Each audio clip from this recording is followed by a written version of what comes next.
Well, let's speak to Sukil Park, the Director of Research and Strategy of Liberty in North Korea. Joins us now via Skype. Good morning to you. Perhaps you could remind us of Kenneth Bae's case. Well, there's actually not a load of information that's been made public, but he was arrested in North Korea, I believe in November of last year. And so he's been in detention since then.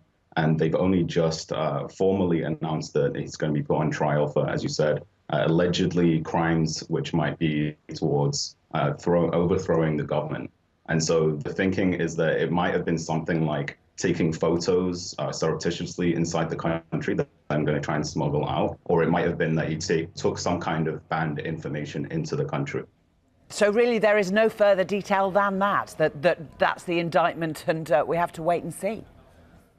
Pretty much, yeah. And it seems that the timing by the North Korean regime has been strategic as well. Obviously, it does come after this latest cycle of provocations and rhetoric.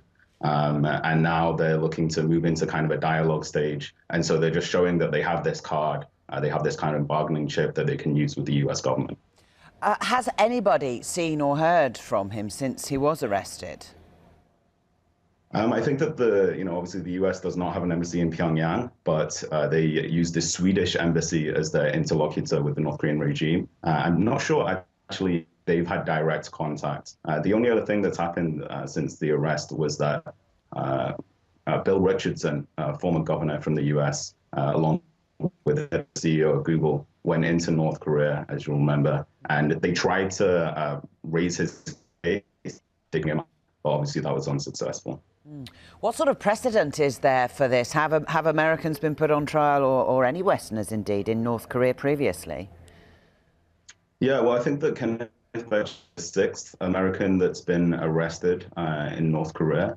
And, previous cases have included the rather famous case of Laura Ling and Yuna Lee, two American journalists who were captured on the border between China and North Korea.